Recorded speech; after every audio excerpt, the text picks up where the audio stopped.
Good morning વિદ્યાર્થી મિત્રો. Last લેક્ચરમાં આપણે ચેપ્ટર નંબર 2 છે તે પતાવેલું, તો એના સ્વાધ્યાયના એક્ઝામ્પલ બધા બતાવેલા. આજે આપણે સ્ટાર્ટ કરીશું ચેપ્ટર નંબર 3, પ્રવાહ વિદ્યુત. બરાબર, કરંટ ઇલેક્ટ્રિસિટી. ચાલો, તો હવે ક્વેશ્ચન વાઇઝ જ આપણે સ્ટાર્ટ કરીશું લાસ્ટ ચેપ્ટરોમાં જે રીતે કરેલું તે રીતે. તો આજે આપણે જોઈશું સ્ટાર્ટિંગના થોડુંક ઇન્ટ્રોડક્શન જોઈશું, ત્યારબાદ થોડાક આગળ વધીશું. પહેલો તો કે વિદ્યુત પ્રવાહ કેવી રીતે રચાય છે ને તેના ઉદાહરણ આપણે આપવાના છે. બરાબર, વિદ્યુત પ્રવાહ કઈ રીતે રચાય છે તે આપણે જણાવવાનું છે અને તેના ઉદાહરણો આપવાના છે. તો વિદ્યુત પ્રવાહ કઈ રીતે રચાશે કે જ્યારે બે કણો વચ્ચે આપણે વિદ્યુત બળ ઉદ્ભવતો હોય તો તેના કારણે તેમાં વિદ્યુત પ્રવાહ રચાય છે. એનો મતલબ કે ભાઈ ધન વિદ્યુત ભારથી કેટલાક વિદ્યુત ભારો ઋણ વિદ્યુત ભાર તરફ જવા જોઈએ, અથવા તો ઋણ વિદ્યુત ભારથી ધન વિદ્યુત ભાર તરફ. બરાબર છે. અથવા તો આપણે કહી શકીએ કે ભાઈ જે ઇલેક્ટ્રોનની જે મૂવમેન્ટ હશે, હવે માનો કે એક ધન વિદ્યુત ભારિત, આ રીતે કોઈ એક ધન વિદ્યુત ભારિત કોઈ પદાર્થ હોય, અહીંયા ઋણ વિદ્યુત ભારિત પદાર્થ હોય, તો અહીંયા શું થશે, ઇલેક્ટ્રોન આની તરફ આકર્ષાશે. તો જેટલા ટાઈમ દરમિયાન ઇલેક્ટ્રોન ધન તરફ જતા હશે એટલા સમય દરમિયાન વિદ્યુત પ્રવાહ છે તે રચાશે. હજુ આપણે આગળ જોવાનું જ છે. આપણને ખબર છે વિદ્યુત ભારોના કેટલા પ્રકાર છે, 2 પ્રકાર છે, ધન વિદ્યુત ભાર અને ઋણ વિદ્યુત ભાર. તો જ્યારે વિદ્યુત ભારો ગતિમાં આવે છે ત્યારે વિદ્યુત પ્રવાહ રચાય છે. બરાબર, જ્યારે વિદ્યુત ભાર છે તે ગતિમાં આવશે ત્યારે વિદ્યુત પ્રવાહ રચાશે. હવે કુદરતમાં મળતી ઘણી એવી પરિસ્થિતિઓ છે કે જેમાં વિદ્યુત પ્રવાહ રચાય છે, જેમ કે વીજળી થાય છે. બરાબર, તો આ વીજળીમાં છે તે વિદ્યુત ભારોનું શું થશે, વહન થશે. બરાબર, પણ આ વહન સ્થાયી હોતું નથી મિત્રો, યાદ રાખજો. અસ્તવ્યસ્ત રીતે બદલાય છે. સ્થાયી હોતું નથી મતલબ કે ભાઈ કન્ટિન્યુઅસ નથી હોતું. તો કન્ટિન્યુઅસ કયું હશે?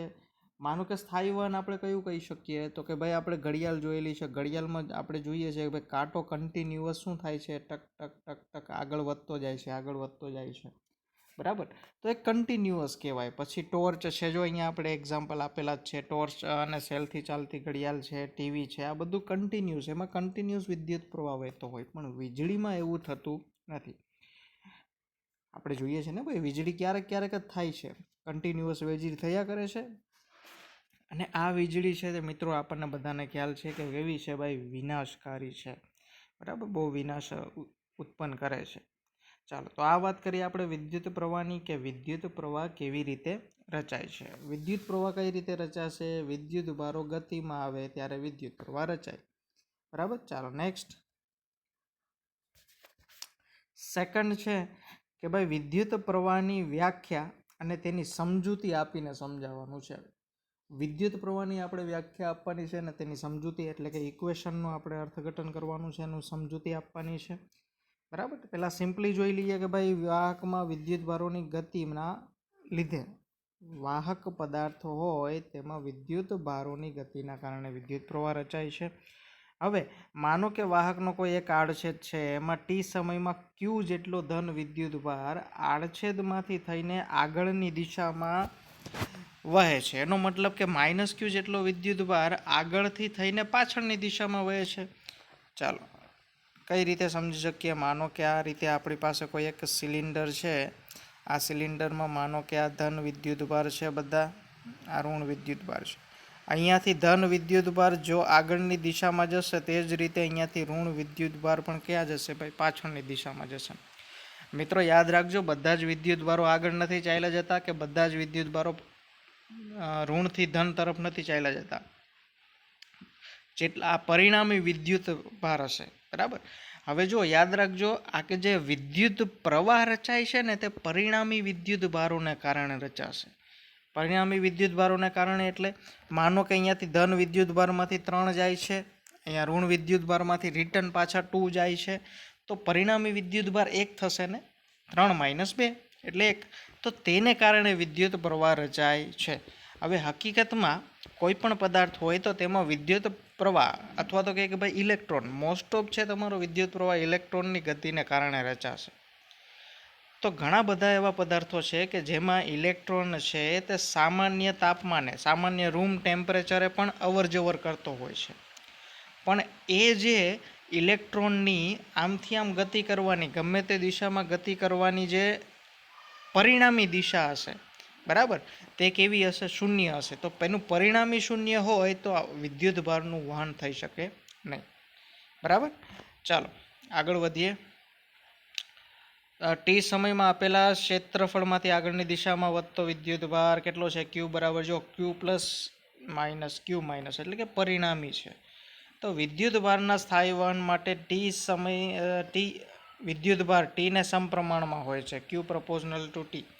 તો અહીંયા ગુણોત્તર થઈ જશે ક્યુ પ્રપોઝનલ ટુ ટી, એટલે કે ક્યુ બરાબર 1, માનો કે કોન્સ્ટન્ટ તરીકે આઈ લઈ લઈએ તો અહીંયા આવી જાય 2t, તો આ ક્યુ બાય ટી બરાબર આઈ. બરાબર. તો વિદ્યુત પ્રવાહની આપણે વ્યાખ્યા આપીએ તો શું આપી શકીએ કે ભાઈ વાહકના કોઈ આડછેદમાંથી એકમ સમયમાં પસાર થતા ચોખ્ખા વિદ્યુત ભારના જથ્થાને વિદ્યુત પ્રવાહ કહેવાય. બરાબર. વાહકના આડછેદમાંથી એકમ સમયમાં એટલે કે ટી બરાબર જો 1 રાખી દેવામાં આવે તો આઈ બરાબર શું થઈ જશે મિત્રો? ક્યુ થશે. ચોખ્ખા વિદ્યુત ભાર, ચોખ્ખા વિદ્યુત ભાર એટલે હમણાં આપણે વાત કરેલી કે ભાઈ ધન અહીંયા પ્લસ ક્યુ છે તે 3 જાય છે, માઇનસ ક્યુ છે તે 2 આવે છે, તો એનું પરિણામી આપણે લેવાનું છે, એટલે ચોખ્ખો વિદ્યુત ભાર. બરાબર, તેને વિદ્યુત પ્રવાહ આઈ કહેવાય છે. ચાલો હવે જે વિદ્યુત ભારનું વહન સમય સાથે બદલાતું હોય એટલે કે સ્થાયી વહન ન હોય તો તેવા વિદ્યુત પ્રવાહની વ્યાપક રીતે વ્યાખ્યા આપણે આપી હોય તો કઈ રીતે આપી શકીએ? તો કે નીચે મુજબ આપી શકીએ. હવે મિત્રો યાદ કરો, આપણે ધોરણ 11 ચેપ્ટર નંબર 3 સુરેખ પથ પર ગતિમાં આપણે તાત્ક્ષણિક ઝડપ વિશે માહિતી મેળવેલી. તાત્ક્ષણિક ઝડપ અથવા તો તાત્ક્ષણિક વેગ વિશે ખ્યાલ છે ને બધાને? તો એમાં પણ આપણે જોયેલું હતું કે ભાઈ માનો કે આપણે બાઇક લઈને જઈએ છીએ તો એ દર વખતે ગતિ કન્ટિન્યુઅસ હોય એવું જરૂરી નથી.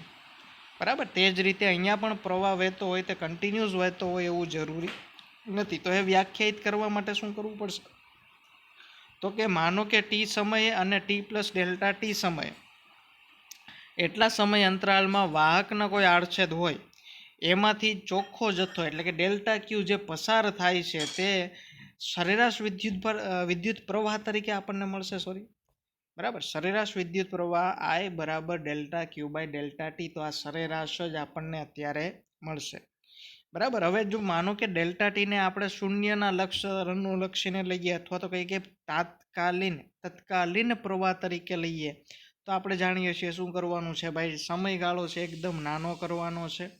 એટલે આઈ બરાબર લઈશું આપણે limit delta T tends to 0 delta Q by delta T, કે જેને આપણે તત્કાલીન પ્રવાહ તરીકે ઓળખીએ છીએ. હવે માનો કે વિદ્યુત પ્રવાહની દિશા જો ધન વિદ્યુતભારની ગતિની દિશામાં લેવામાં આવે, પણ વાહકમાં ધન વિદ્યુતભારો ગતિ કરતા નથી. યાદ રાખજો, વાહક પદાર્થો હોય તેમાં ધન વિદ્યુતભારો ગતિ કરતા નથી. હમણાં આપણે વાત કરીએ કે ભાઈ ઇલેક્ટ્રોનની ગતિના કારણે ઉદ્ભવે છે. તો ઋણ વિદ્યુતભારિત ઇલેક્ટ્રોન ગતિ કરતા હોવાથી અહીંયા વિદ્યુત પ્રવાહ રચાય છે. બરાબર, અને તેથી રેવાજીક વિદ્યુત પ્રવાહની દિશા એ ઇલેક્ટ્રોનની ગતિની વિરુદ્ધ દિશામાં હોય છે. મિત્રો યાદ રાખજો, ઇલેક્ટ્રોન જે દિશામાં વહેતો હોય તેની વિરુદ્ધ દિશામાં વિદ્યુત પ્રવાહની દિશા હશે. બરાબર, એટલે હંમેશા આપણે યાદ રાખવાનું છે વિદ્યુત પ્રવાહની દિશા ધનથી ઋણ તરફ હોય. કેમ કે ઇલેક્ટ્રોન ક્યાં જશે? ઋણથી ધન તરફ જશે ને.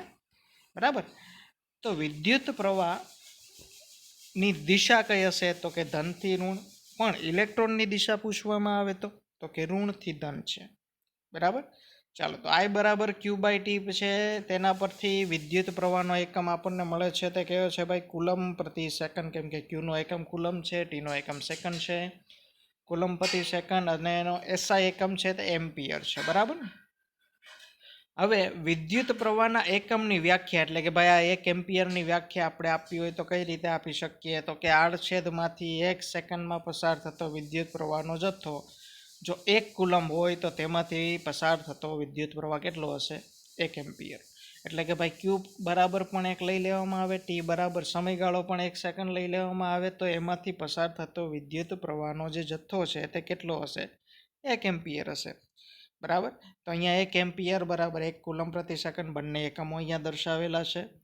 હવે આ વિદ્યુત પ્રવાહ છે તે મિત્રો અદિશ રાશિ છે.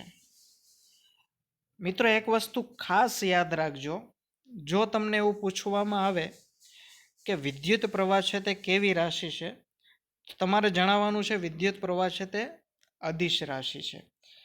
હવે આમાં આગળ શું થશે, આગળ જેમ આપણે જતા જશું તેમ આપણને ખ્યાલ આવશે કે જો પ્લસથી માઇનસ તરફ જતું હોય તો વિદ્યુત પ્રવાહ ધન લેવાનો છે, ને જો માઇનસથી પ્લસ તરફ જતું હોય તો વિદ્યુત પ્રવાહ ઋણ લેવાનો છે. એનો મતલબ શું થયો, આપણે આગળ પણ જોયેલું હતું 11મા ધોરણમાં સ્થાનાંતરમાં અને પથલંબાઈમાં. તો પથલંબાઈ એટલે કે ટોટલ અંતર હતું, ને સ્થાનાંતર એટલે કે ભાઈ જો આગળ જતું હોય, માનો કે એક ડાયરેક્શનમાં જ એક રોડ ઉપર જ ગતિ કરતો હોય, જો આગળ જતું હોય તો ધન, પાછળ જતું હોય તો ઋણ. તો એ પ્રમાણમાં તો સ્થાનાંતર સદિશ હતું ને. અહીંયા કેમ વિદ્યુત પ્રવાહ અદિશ રાશિ છે? કેમ કે યાદ રાખજો મિત્રો, આ જે વિદ્યુત પ્રવાહ છે તે સદિશના નિયમોનું પાલન કરતું નથી. આપણે ચેપ્ટર નંબર 5માં જોયેલું ને, ચોકડી ગુણાકાર વાળું, એમાં સદિશોનો નિયમ આવે છે.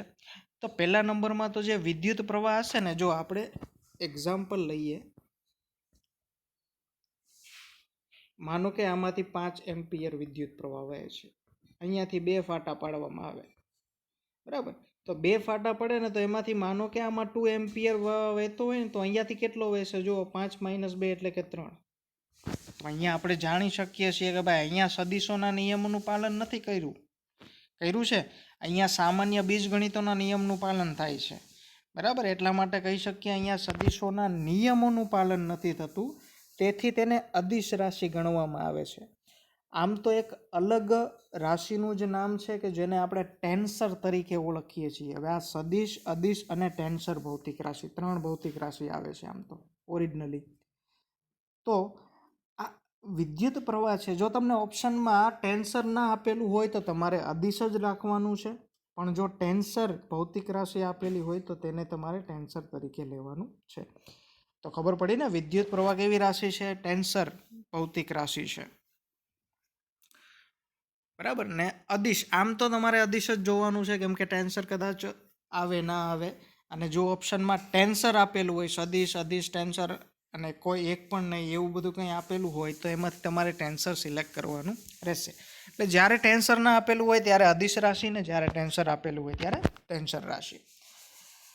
ચાલો, તો ઘર વપરાશમાં આપણે સાધનોમાં વહેતા વિદ્યુત પ્રવાહનું મૂલ્ય એમ્પિયરના ક્રમનું હોય છે, અને આકાશમાં ચમકતી વીજળીમાં વહેતા સરેરાશ વિદ્યુત પ્રવાહનું મૂલ્ય અમુક 10,000 એમ્પિયર જેટલું હોય, એટલે કે બહુ વધારે હોય છે. એટલા માટે જ વીજળી છે તે આટલું બધું શું કરી શકે છે? નુકસાન કરી શકે છે.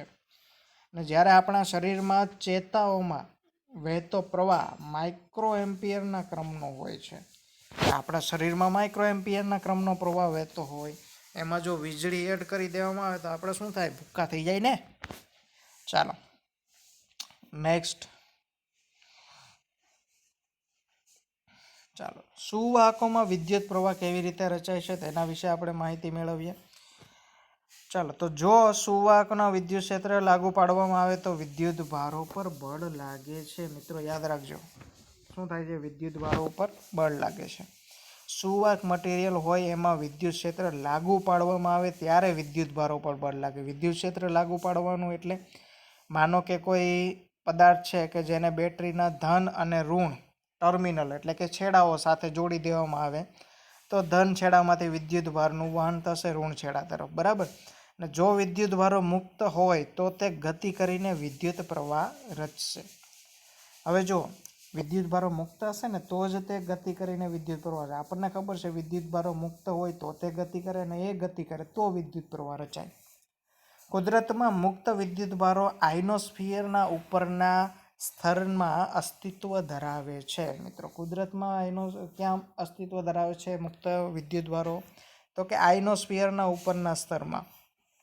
અને અણુ અને પરમાણુઓમાં ઇલેક્ટ્રોન અને ધન વિદ્યુત ભારિત ન્યુક્લિયસો વચ્ચે કુલંબ બળો લાગવાથી ગતિ કરવા માટે મુક્ત હોતા નથી. યાદ રાખજો, અણુના પરમાણુ હોય તેમાં ઇલેક્ટ્રોન છે તે ધન વિદ્યુતભારિત ન્યુક્લિયસો અને કુલંબીય બળો લાગતા હોય એના ઉપર, એટલા માટે તે ગતિ કરવા માટે મુક્ત હોતા નથી. અને સ્થૂળ પદાર્થો ઘણા અણુઓના બનેલા હોય છે. મિત્રો આ એક વસ્તુ ખાસ યાદ રાખવાની છે. સ્થૂળ પદાર્થો હોય તે ઘણા બધા અણુઓના બનેલા હોય. તો 1 ગ્રામ પાણી હોય એમાં કેટલાક અણુઓ આવેલા હશે? જો 1022 જેટલા અણુઓ. બહુ વધારે મિત્રો કહેવાય. 1 ગ્રામ પાણી હોય એમાં 1022 જેટલા અણુઓ હોય છે.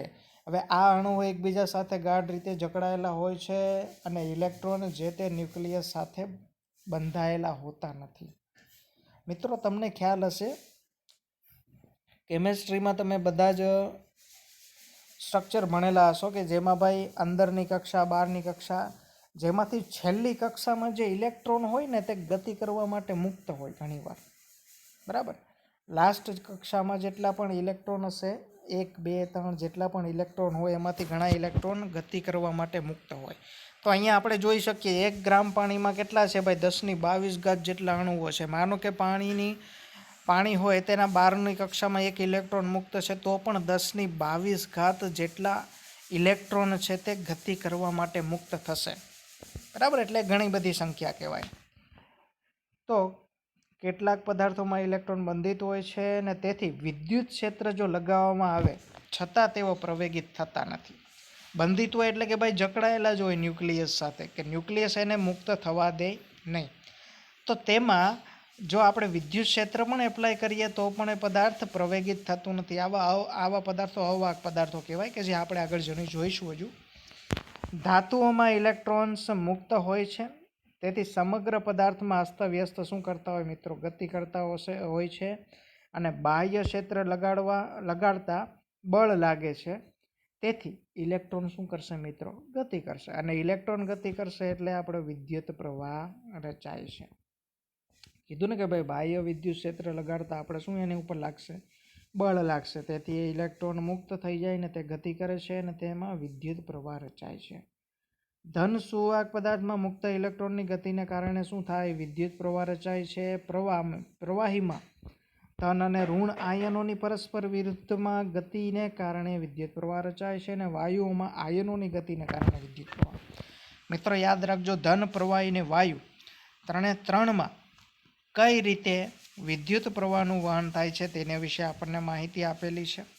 જો ધન પદાર્થ હોય તો તેમાં મુક્ત ઇલેક્ટ્રોન હશે, તેને કારણે. જો પ્રવાહી હોય તો તેમાં ધન અને ઋણ આયનો, તેના કારણે. અને જો વાયુ હોય તો તેમાં આયનોની ગતિના કારણે શું થાય? વિદ્યુત પ્રવાહ રચાય છે. ચાલો નેક્સ્ટ. તો કે ધન વાહક પદાર્થોમાં વિદ્યુત ક્ષેત્રની ગેરહાજરીમાં સાથી વિદ્યુત પ્રવાહ મળતો નથી. સારો એવો સવાલ છે મિત્રો. ધન વાહક પદાર્થો હોય તેમાં વિદ્યુત ક્ષેત્ર જો ના હોય તો વિદ્યુત પ્રવાહ કેમ ના મળે? તો આપણે અહીંયા જાણીએ છીએ ભાઈ, ધન સુવાહકો છે તેમાં વિદ્યુત પ્રવાહ વહનની ચર્ચા આપણે સમજીએ હમણાં. તો તેમાં ધાતુ પદાર્થની રચના થાય છે. જ્યારે ધાતુ પદાર્થની રચના થાય ત્યારે તેમાં પરમાણુઓ છે તે વેલેન્સ ઇલેક્ટ્રોન્સ પિતૃ પરમાણુઓથી છૂટા પડી જાય છે. મિત્રો આ વેલેન્સ ઇલેક્ટ્રોન એટલે કે એકદમ બહારની કક્ષામાં આવેલા ઇલેક્ટ્રોન. તેથી ઇલેક્ટ્રોન કેવા હોય? મુક્ત થાય છે. અને આ બનેલા ધન આયનો ચોક્કસ ભૌમિતિક ભાત રચાય તેમ ગોઠવાય છે. મિત્રો આપણને ખબર છે કે ભાઈ જ્યારે પણ કોઈ પદાર્થની રચના કરવામાં આવે તેને ચોક્કસ આકાર આપવામાં આવે છે અને તે જ રીતે આયનો પણ એ રીતે જ ગોઠવાય છે. હવે વિદ્યુત ક્ષેત્રની જ્યારે ગેરહાજરી હોય ને ત્યારે આ ધાતુ પદાર્થમાં જે રૂમ ટેમ્પરેચર હોય તેના કારણે પણ ધન આયનો પોતાના મધ્યમાન સ્થાનોની આસપાસ શું કરે? દોલનો કરે છે. આ આપણે થર્મોડાયનેમિક્સમાં જોયેલું ને ભાઈ, કંડક્શનમાં જોયેલું. પદાર્થના જેટલા પણ અણુઓ હશે તે પોતાની મધ્યમાન સ્થિતિને આજુબાજુમાં શું કરે છે મિત્રો? દોલનો કરે છે. અને આયનો વચ્ચે અવકાશમાં શું થાય? મુક્ત ઇલેક્ટ્રોન અસ્તવ્યસ્ત ગતિ કરતા હોય છે. પણ આ ઇલેક્ટ્રોનની ગતિ જડિત આયનો સાથે અથડાયા કરે છે, બરાબર ને? અથડામણને કારણે તેમની વેગની દિશા પણ શું હોય મિત્રો? અસ્તવ્યસ્ત રીતે બદલાતી જ રહેતી હોય. એટલે ઇલેક્ટ્રોન છે તે આજુબાજુના આયનો સાથે શું થતા હોય? અથડાતા રહેતા હોય ને. અથડામણને કારણે તેમની દિશા ક્ષણે ક્ષણે એટલે કે ભાઈ સમયે સમયે બદલાતી રહેતી હોય. અને હવે આવા વખતે જો ઇલેક્ટ્રોન માટે સરેરાશ રીતે આપણે ચોક્કસ દિશા નક્કી કરીએ ને તો એ ઇલેક્ટ્રોનની સંખ્યા તેનાથી વિરુદ્ધ દિશામાં ગતિ કરતા ઇલેક્ટ્રોનની સંખ્યા જેટલી જ થાય. તો આપણે કહી શકીએ કે ભાઈ ચોખ્ખો વિદ્યુતભાર વહેશે નહીં અને પરિણામી વિદ્યુત પ્રવાહ નહીં મળે. કેમ કે માનો કે જેટલા વિદ્યુત પ્રવાહ માનો કે આ દિશામાં જાય છે, માનો કે આમાં ટુ ક્યુ વિદ્યુતભાર આ દિશામાં જાય છે, તો ટુ ક્યુ વિદ્યુતભાર આ દિશામાં જતા હોય તો આમાં પરિણામી વિદ્યુતભારનું જે વહન છે તે અહીંયા કેવું થશે? શૂન્ય થશે. એટલે આપણે કહી શકીએ ભાઈ ઇલેક્ટ્રોનની પરિણામી ગતિ જ નથી, પરિણામી કોઈ દિશામાં કોઈ ગતિ જ નથી કરતું, તો એમાં વિદ્યુત પ્રવાહ રચાય નહીં. તો આના કારણે જ્યારે વિદ્યુત ક્ષેત્રની ગેરહાજરી હોય ત્યારે તેમાં વિદ્યુત પ્રવાહ રચાતું નથી. ચાલો નેક્સ્ટ. ધનવાહક પદાર્થોમાં વિદ્યુત ક્ષેત્રની હાજરીમાં મળતા વિદ્યુત પ્રવાહની સમજૂતી. જો આપણને કીધેલું છે કે ભાઈ ધનવાહક પદાર્થો હોય. લાસ્ટ ક્વેશ્ચનમાં શું હતું? ધનવાહક જ હતો પણ એમાં વિદ્યુત ક્ષેત્રની ગેરહાજરી હતી. અહીંયા વિદ્યુત ક્ષેત્રની હાજરી છે. તો હવે જોઈએ તો કે ભાઈ આકૃતિ આપણને દર્શાવેલી છે. જો અહીંયા ધન વિદ્યુતભાર છે, આ ધન વિદ્યુતભાર છે, આ ઋણ વિદ્યુતભાર છે. તો ભાઈ નળાકારમાં એક છેડા ઉપર +Q વિદ્યુતભાર ને એક છેડા ઉપર -Q વિદ્યુતભાર મૂકેલો છે. હવે વિદ્યુતભારોને તટસ્થ કરવા માટે ઉત્પન્ન વિદ્યુત ક્ષેત્રને કારણે ઇલેક્ટ્રોન ડ્રિફ્ટ ગતિ કરશે. હવે આ ડ્રિફ્ટ ગતિ છે અને ડ્રિફ્ટ વેગ છે તેના વિશે આપણે આગળના લેક્ચરમાં જોઈશું. +Q અને -Q વિદ્યુતભારો તો સતત પાછા ભરાતા નહીં જાય તો પ્રવાહ થોડા સમય બાદ અટકી જશે. બરાબર. આનો મતલબ શું છે? આપણે જાણીએ છીએ કે ભાઈ ઇલેક્ટ્રોન આ દિશામાં ગતિ કરે છે, પણ ક્યાં સુધી ગતિ કરશે? કે જ્યાં સુધી આ ધન અને ઋણ બંને એકબીજા સાથે તટસ્થ ના થાય ત્યાં સુધી.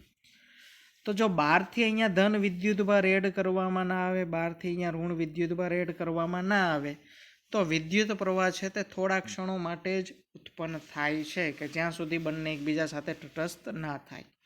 ચાલો, તો બે સમાન ત્રિજ્યા R ધરાવતી પાતળી વર્તુળાકાર તક્તીમાં એક પર +Q અને બીજા પર -Q વિદ્યુતભારનું વિતરણ ધરાવે છે. હવે આ બે તક્તીઓ નળાકારના બે ગોળાકાર આડછેદ સાથે જોડી દેવામાં આવે છે અને તેથી આપણને નળાકારમાં ધન અને ઋણ વિદ્યુતભાર તરફનું શું મળશે મિત્રો? વિદ્યુત ક્ષેત્ર મળશે ને. આપણને ખબર છે વિદ્યુત ક્ષેત્રની દિશા ધનથી ઋણ તરફની છે. હવે નળાકારમાં ઉત્પન્ન થયેલા વિદ્યુત ક્ષેત્રને કારણે ઇલેક્ટ્રોન ધન વિદ્યુતભાર તરફ પ્રવેગિત ગતિ કરશે. આપણને ખબર છે ને ભાઈ ઇલેક્ટ્રોન કઈ બાજુ જશે? ધન તરફ જશે. જ્યાં સુધી ઇલેક્ટ્રોન ગતિ કરશે ત્યાં સુધી પ્રવાહ રચાશે. તેથી ધન Q વિદ્યુતભાર તટસ્થ થશે. મિત્રો યાદ રાખજો, ધન Q વિદ્યુતભાર જ્યાં સુધી તટસ્થ નહીં થાય ત્યાં સુધી ઇલેક્ટ્રોન તેના તરફ આકર્ષાશે અને તેના તરફ ગતિ કરશે. આવી પરિસ્થિતિમાં વિદ્યુત પ્રવાહ છે તે થોડા સમય સુધી જ મળશે અને પછી શું થઈ જાય મિત્રો? બંધ થઈ જાય. હવે કન્ટિન્યુઅસ વિદ્યુત પ્રવાહ જો આપણે જોઈતો હોય તો શું કરવું પડે? તો કે વિદ્યુત કોષ કે બેટરી જેવી રચનામાં જેમાં જેટલા પ્રમાણમાં +Q વિદ્યુતભાર તટસ્થ બને તેટલા જ પ્રમાણમાં -Q વિદ્યુતભાર તેના બીજા છેડા આગળથી મળતો રહેશે. તો તેવી વ્યવસ્થા કરેલી હોય છે અને તેથી આવા તંત્ર બેટરી વિદ્યુત કોષ અવિરત વિદ્યુત પ્રવાહ મળતો રહેશે. એટલે કે ભાઈ વિદ્યુત પ્રવાહ આપણે જેટલો જોઈએ તેટલો મળતો રહેશે જ્યાં સુધી તેને બેટરી સાથે જોડેલો હશે. ચાલો નેક્સ્ટ. હવે વાત કરીએ આપણે ઓહમનો નિયમની. ઓહમનો નિયમ લખવાનો છે અને સમજાવવાનો છે. ભાઈ ઓહમનો નિયમ એકદમ સિમ્પલ છે, તમે 9મા ધોરણમાં પણ ભણેલા છો. તો ઓહમનો નિયમ શું કહે છે ભાઈ? 1828માં જર્મનનો ભૌતિકશાસ્ત્રી હતો અને ગણિતશાસ્ત્રી જ્યોર્જ સાયમન ઓહમ એને નિયમ આપેલો હતો કે ભાઈ નિશ્ચિત ભૌતિક પરિસ્થિતિમાં રાખેલા કોઈ વાહક પદાર્થમાંથી વિદ્યુત પ્રવાહ વહેતો હોય ત્યારે તે વાહકના બે છેડા વચ્ચેના વિદ્યુત સ્થિતિમાન તફાવત અને તેમાંથી વહેતો વિદ્યુત પ્રવાહ I નો ગુણોત્તર કેવો રહેશે મિત્રો? અચળ રહેશે. તો આના ઉપરથી આપણે કહી શકીએ V ∝ I, V I ના સમપ્રમાણમાં છે અને અહીંયા પ્રપોઝનાલિટી કાઢવા માટે કોન્સ્ટન્ટ રાખેલો છે કે જેને આર વડે દર્શાવેલો છે અને તે છે વિદ્યુત અવરોધ. તો આર બરાબર આપણે કહી શકીએ V/I, બરાબર ને. તેનો એકમ છે વોલ્ટ પર એમ્પિયર અથવા તો તેને ઓહમ એકમ આપવામાં આવેલો છે, જેની સંજ્ઞા પણ અહીંયા આપણને આપેલી છે, ઓહમ. ચાલો, તો આ વાત કરીએ આપણે ઓહમના નિયમની. મિત્રો યાદ રાખજો, ઓહમનો નિયમ છે તે આપણે સમજાવવાનો છે, એટલે ભાઈ અહીંયા સિમ્પલ દર્શાવી દેવાનું છે કે ભાઈ કોણ કોના સમપ્રમાણમાં છે.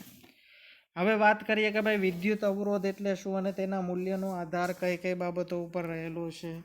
અવરોધ કોને કહેવાય, તેના મૂલ્યનો આધાર કઈ બાબતો ઉપર રહેલો છે. મિત્રો અહીંયા જુઓ, આપણને ઇક્વેશન આપેલું છે R બરાબર V/I. અહીંયા આપણે જોઈ શકીએ છીએ V છે તે વિદ્યુત સ્થિતિમાન છે, બરાબર, અથવા તો કે વિદ્યુત સ્થિતિમાનનો તફાવત છે, અને I છે તે વિદ્યુત પ્રવાહ છે. તો અહીંયા આપણે જોઈ શકીએ છીએ R બરાબર V/I, તો એનો મતલબ અવરોધ કોના ઉપર આધારિત છે, V/I ઉપર આધારિત છે. V મોટો તો અવરોધ મોટો, I મોટો તો અવરોધ નાનો, એવું હોય નહીં. મિત્રો યાદ રાખજો, અહીંયા આ કન્ડિશનમાં અવરોધ છે તે ના તો V પર કે ના તો I ઉપર આધારિત છે, તે તેના ડાયમેન્શન ઉપર એટલે કે તેના પરિમાણ ઉપર આધારિત છે, બરાબર. R છે તે V અને Iના કહેવાય ને કે ભાઈ એના ઉપર આધારિત નથી. તો Vમાં વધારો ઘટાડો કરવાથી, Iમાં વધારો ઘટાડો કરવાથી એટલે મૂલ્યમાં થોડો ઘણો ચેન્જીસ થઈ જાય છે, બરાબર. પણ અહીંયા આપણે કહી શકીએ કે ભાઈ વિદ્યુત સ્થિતિમાન માનો કે આ મોટો કરી દેવામાં આવ્યો, નાનો કરી દેવામાં આવ્યો, એ રીતે એના ઉપર આધારિત નથી. ચાલો, તો કોના ઉપર આધારિત છે? તો અહીંયા જો વાહકમાં વિદ્યુત ભારોની ગતિને અવરોધવાના ગુણધર્મ તેનો વિદ્યુત અવરોધ કહેવાય છે. ઓહમના નિયમ Rમાં V/I છે, તેનો એકમ V વોલ્ટ પર એમ્પિયર અથવા તો ઓહમ છે. તેનું પારિમાણિક સૂત્ર આપણને આપેલું છે M1 L2 T-3 A-2 છે. હવે માનો કે કોઈ L લંબાઈનું આડછેદ અને એ ક્ષેત્રફળ ધરાવતા લંબચોરસ વાહક છે, બરાબર, જે આપણને અહીંયા આકૃતિમાં દર્શાવેલો છે. તો આવા બે સમાન લંબચોરસ ચોસલાઓને આકૃતિ બીમાં દર્શાવ્યા અનુસાર રાખેલ હોય તો આ સંયોજનથી લંબાઈ કેટલી મળશે? તો આની L છે તો આની 2L થઈ જાય છે, તો આની 2L થશે. તો આ સંયોજનમાંથી વહેતો પ્રવાહ એ દરેક સ્વતંત્ર ચોસલામાંથી પસાર થતા પ્રવાહ જેટલો જ હોય ને. આમાં જે પ્રવાહ આપણને મળે છે તે મિત્રો કેવો છે? સેમ છે. તેથી બંને સ્વતંત્ર ચોસલાના બે છેડા વચ્ચેનો વિદ્યુત સ્થિતિમાન તફાવત V થશે, કારણ કે બંને ચોસલામાંથી વહેતો પ્રવાહ કેટલો છે મિત્રો? I છે, બરાબર. તો એક ચોસલામાંથી એક ચોસલા વચ્ચેનો વિદ્યુત સ્થિતિમાનનો તફાવત V છે, તો બે છેડા એટલે કે ભાઈ ચોસલા, બે છેડા ચોસલાને જોડેલા છે ને, તો આ સંયોજનના બે છેડા વચ્ચેનો વિદ્યુત સ્થિતિમાનનો તફાવત કેટલો થાય? તો ઓબ્વિયસ છે કે ભાઈ 2V થશે, કેમ કે એક ચોસલા વચ્ચેનો વિદ્યુત સ્થિતિમાનનો તફાવત V છે, તો બે ચોસલા વચ્ચે જ્યારે એને સંયોજન કરવામાં આવેલું છે તો ત્યારે કેટલું થશે? 2V. તો આ સંયોજનનો માનો કે અવરોધ RC હોય તો અહીંયા આપણે ઓહમનો નિયમ ખબર છે, R = V/I. તો અહીંયા V બરાબર કેટલો છે મિત્રો? 2V છે, ને I બરાબર તો I જ છે. પણ આપણે જો સિંગલ ચોસલા જ્યારે જોયેલું ત્યારે સિંગલ ચોસલામાં આપણને ખબર હતું R બરાબર V/I, બરાબર. તો આ V/I ની જગ્યાએ શું મૂકી દો? R મૂકી દો. તો RC બરાબર શું થઈ જશે મિત્રો? 2R. તો આના ઉપરથી આપણે શું કહી શકીએ કે ભાઈ જો ચોસલાની લંબાઈ અથવા તો કે પદાર્થની જો લંબાઈ બમણી કરવામાં આવે તો અવરોધ પણ કેવો થઈ જાય છે મિત્રો? એ જો બમણો થઈ જાય છે, બરાબર. તો જો સુવાહકનો અવરોધ તેની લંબાઈના સમપ્રમાણમાં હોય છે, R proportional to L. કેમ કે જો લંબાઈ આપણે ડબલ કરી તો અવરોધ પણ કેવો થઈ ગયો? ડબલ થઈ ગયો. નેક્સ્ટ જોઈએ તો કે ભાઈ ક્ષેત્રફળ માટે જોઈએ તો ચોસલાને તેની લંબાઈને સમાંતર બે સમાન ભાગમાં જો કાપવામાં આવે તો દરેક ભાગની લંબાઈ L અને આડછેદનું ક્ષેત્રફળ A/2 થઈ જાય. માનો કે આખાનું ક્ષેત્રફળ A હોય ને આને બે ભાગમાં વહેંચવામાં આવે, કાપવામાં આવે, તો આ ક્ષેત્રફળ A/2 થઈ જશે. તો